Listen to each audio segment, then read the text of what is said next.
അപ്പം ഞാൻ കൂടുതൽ തമിഴ് സിനിമകളിൽ കുറച്ചും കൂടി.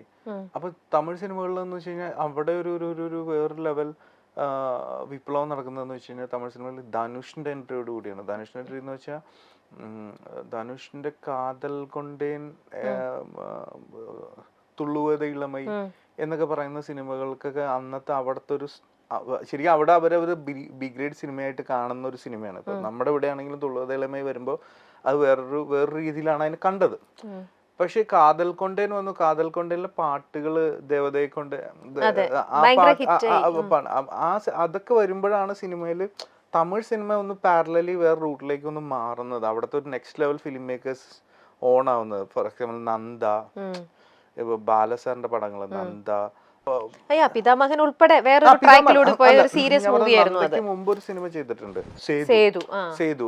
അപ്പൊ ആ സിനിമ, അപ്പൊ അങ്ങനെയുള്ള ഒരു സിനിമകൾ മാറുന്നു. വസന്തബാലൻ, ബാലാജി ശക്തിവേൽ എന്നൊക്കെ പറഞ്ഞ അവിടെ ഭയങ്കരമായിട്ടൊരു പാരലൽ സിനിമകളുടെ വേറൊരു വേൾഡ് സെറ്റ് ചെയ്യുമ്പോൾ ഞാൻ ശരിക്കും ഒരു തമിഴ് സിനിമ ഫാനായിട്ട്